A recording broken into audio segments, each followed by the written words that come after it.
नमस्कार साथियों, पढ़ाई ऑनलाइन चैनल में आपका हार्दिक स्वागत है। मैं अमृत मंगल। जैसा कि मैंने आपको पिछली कक्षा में बताया था कि मैं आपको प्रत्यय पढ़ाऊंगा अगली क्लास में, लेकिन समय के अभाव के कारण मैं वो क्लास तैयार नहीं कर पाया।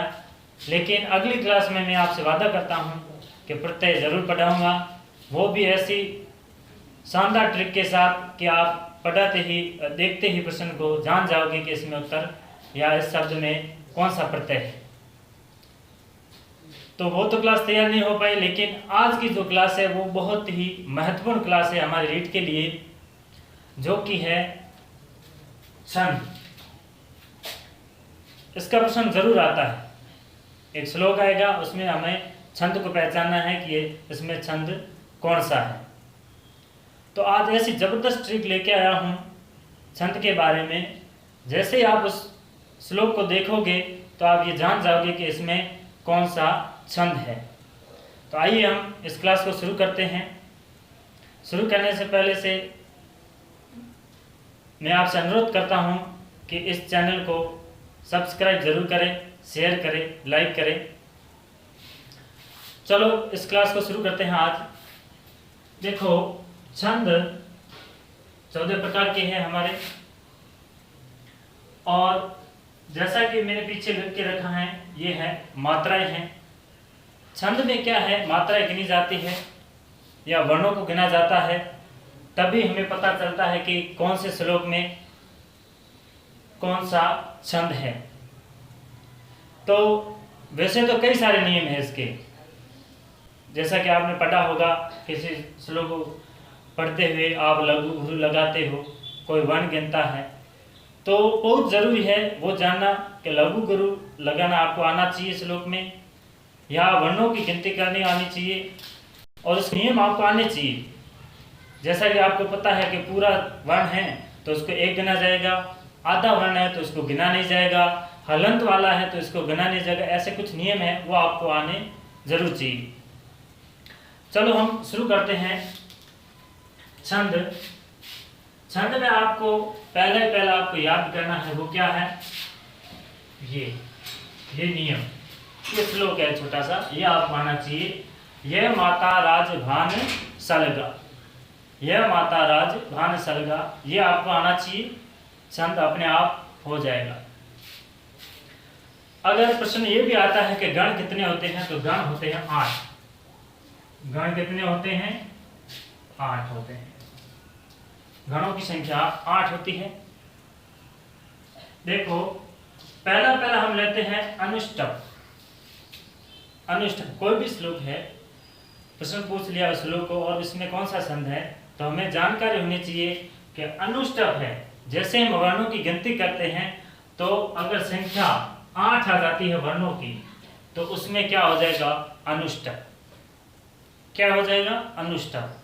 आप देखो, अष्ट, अनुष्टप, ऐसे आप जानकारी में रखो। अनुष्टप 8 वर्ण, 8 वर्ण आते ही आपका कौन सा होगा? अनुष्टप। बहुत सिंपल है, जान जाओगे। आगे बढ़ते हैं। अब आगे आपको तीनों दिख रहे हैं, देखो, इंद्र वज्रा, उपेंद्र वज्रा और उपजाति। देखो, इनमें क्या है, तीनों में मात्रा 11-11 है। अब आप सोच रहे होंगे, गुरुजी ये कैसे होगा? आपने पहले तो बता दिया कि वर्णों को गिनेंगे तो पता चल जाएगा, इनमें कैसे होगा? आइए करते हैं। देखो, इंद्र वज्रा, इसमें 11 वर्ण होंगे गिनने पर। जैसे आप श्लोक गिनोगे तो उसमें 11 वर्ण होंगे। तो इसमें आपके तगन होगा। अब तगन क्या होता है, यह आपको आना आवश्यक है। देखो, यहां पर होगा तगन,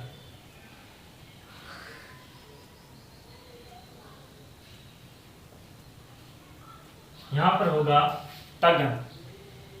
अब तगन क्या होता है, तो हमने ऊपर एक श्लोक लिखा है, यह माता राजभान सलगा। यह माता राज बान सरदा। अब देखो तगण, मैंने क्या लिखा है तगण, तो तय कहां पर है, देखो ता, ये देखो ता रा ज तगण। तो क्या होगा यहाँ पर देखो लघु गुरु आपको लगाना आना चाहिए। देखो आ की मात्रा है तो ये क्या होगा गुरु गुरु लघु, तो ये क्या होगा गुरु गुरु लघु। ये कहाँ होगा शुरुआत में। अगर श्लोक के शुरुआत में लघु माफ करना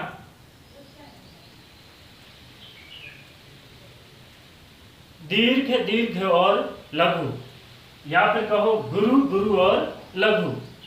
अगर इंद्रवर्जा में गुरु गुरु और लघु हो और तगण हो और मात्रा 11 हो तो ये कौन सा होगा इंद्रवर्जा। ध्यान रखने की बात है, क्योंकि जब भी प्रश्न आएगा आपके सामने और मात्रा अगर 11 है तो ये ऑप्शन में तीनों ही होंगे, ये तीनों ही ऑप्शन में आपके होंगे। एग्जामिनर को पता है कि वो सीधे 1 गिनेगा और 11 होगा, तो 11 तीनों में है, तीनों में क्या है 11 है। लेकिन आपको जानना कैसे है, इंद्रवर्जा होगा तो उसमें क्या होगा तगण, गुरु गुरु और लघु। तगण कहाँ है देखो गुरु गुरु और लघु, आ की मात्रा इसमें कुछ नहीं यानी कि लघु है। ये हो गया इंद्रवर्जा। अब देखो दूसरा है उपेंद्रवर्जा। उपेंद्रवर्जा है उसमें देखो क्या होगा क्या जगण होगा, क्या होगा जगण।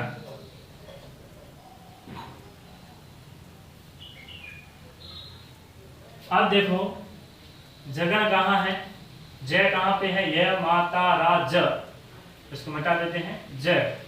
तो ये देखो लघु गुरु लघु, लघु गुरु लघु, आ की मात्रा गुरु हो गया, ये लघु होगा और ये लघु होगा।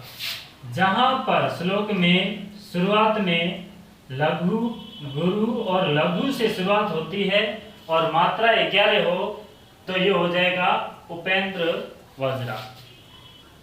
कौन सा संध होगा उपेंद्र वर्जा। और मात्रा 11 होती और तगण होता तो क्या होता इंद्रवर्जा होता। तीसरा देखते हैं, चौथा देखते हैं उपजाति। उपजाति में क्या है कि दोनों का मिश्रण होगा, इन दोनों का क्या होगा मिश्रण होगा। मिश्रण कैसे होगा कि श्लोक की पहली लाइन में गुरु गुरु लघु होगा और दूसरी लाइन में लघु गुरु लघु होगा। अगर ऐसे आए मिश्रण में तो वो कौन सा होगा उपजाति हो जाएगा। ध्यान में रहना चाहिए। अनुष्टप में 8, इंद्रवर्जा में 11 वर्ण हो और तगण हो तो क्या होगा इंद्रवर्जा होगा।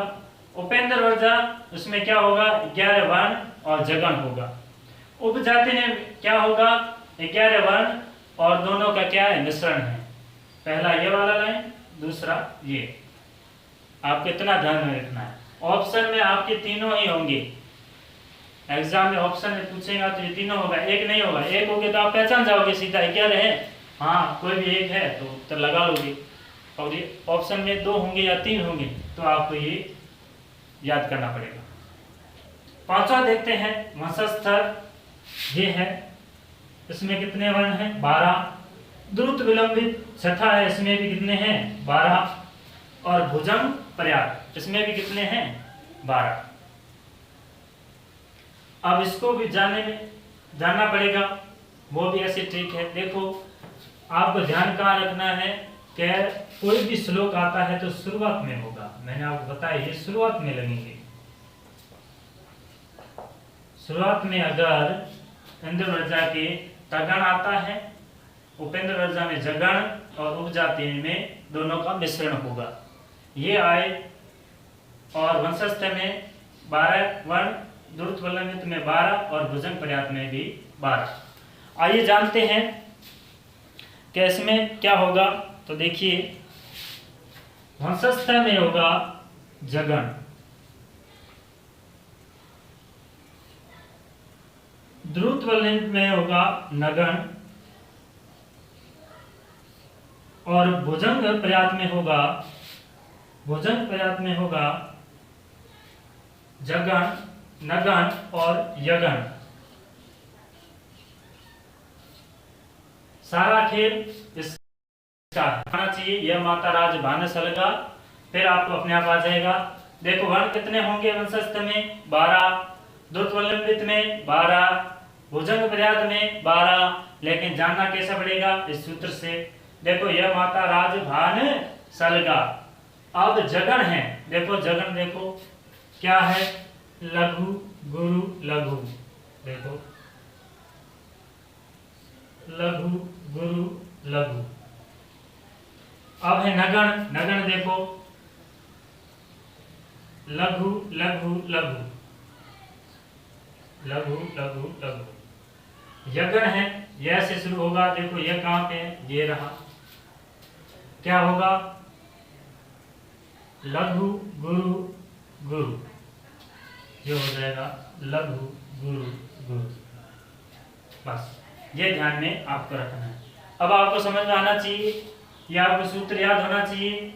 देखो कोई भी श्लोक में आपके प्रश्न आता है, उसमें श्लोक आएगा तो उसको जानने के लिए कि कौन सा संध है। अगर वर्ण कितने हो 12 और ऑप्शन में ये दोनों नहीं हो तो सीधा आप लिख दोगे वंशस्थ है।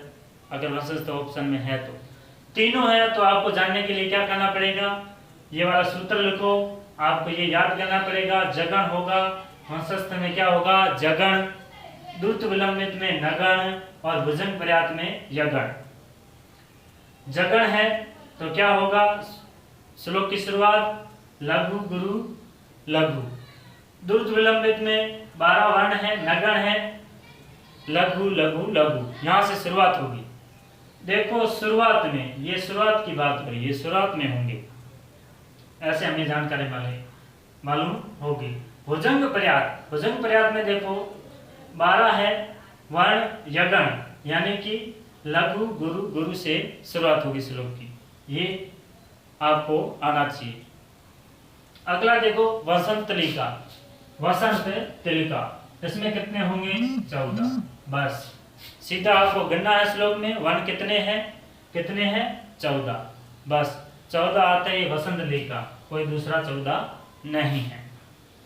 मालिनी में कितने होंगे 15, मालिनी छंद में कितने होंगे 15 वर्ण होंगे, और 15 आते ही ऑप्शन में मालिनी होगा, आपको टिक करना है, बस कुछ भी नहीं करना है, क्योंकि ये सीधे वसंत तलिका में 14 है और मालिनी में 15 है। अब आता है 10वां और 11वां मंदाक्रांता और शिखरिणी, इनमें 17। देखो इनमें कितने हैं 17। फिर से वही बात करनी है, फिर से वही बात है। देखो ध्यान कहाँ रखना है, लघु गुरु में, ये तो शुरुआत में लगे थे, इनमें अंत में होगा, ध्यान इतना रखना है कि इनमें अंत में होगा। तो मंदाक्रांता होगा, जिस श्लोक में मंदाक्रांता संज्ञक, उसमें जो लास्ट में होगा वो होगा गुरु गुरु गुरु गुरु, और शिखरिणी में होगा वो होगा लघु गुरु, लघु और गुरु, ये होगा। बस ये क्या है अंत में, श्लोक के अंत में, श्लोक के अंत में। मंदाक्रांता की पहचान करनी हो तो सीधे आप देख लो वर्ण कितने 17 आ रहे हैं और ऑप्शन में शिखरिणी नहीं है, तो आपका मंदाक्रांता सही हो जाएगा। मंदाक्रांता है शिखरिणी भी है, दोनों में क्या है 17। तो आपको पहचान कैसे करनी है, श्लोक के लास्ट शब्दों में जाओ और वहां पता करो, अगर लास्ट में गुरु गुरु है तो हो जाएगा मंदाक्रांता, और लघु गुरु है और 17 वर्ण है तो हो जाएगा शिखरिणी। और शार्दूल विकृत 12वां है, इसमें हो जाएंगे 19, स्तरंग धरा में 21, स्तरंग धरा में 21। और आर्या एक छंद होता है आर्या, जिसमें 4 लाइनें, चारों में अलग अलग होंगे, 12, 18, 12, 15। जैसे आप लाइनें काउंट करोगे, वन गिनना शुरू करोगे, अगर ऊट पटांग है तो वो क्या हो जाएगा, आर्या हो जाएगा। बस इतना ध्यान रखना है, छंद आपके तैयार हो जाएंगे। कोई आपको नियम पढ़ने की आवश्यकता नहीं है, क्योंकि कम समय है। अब सितंबर में एग्जाम आने वाला है, इसको बार बार देखिए और नोट्स बना लीजिए, चाहे तो एक बार स्क्रीनशॉट ले लो।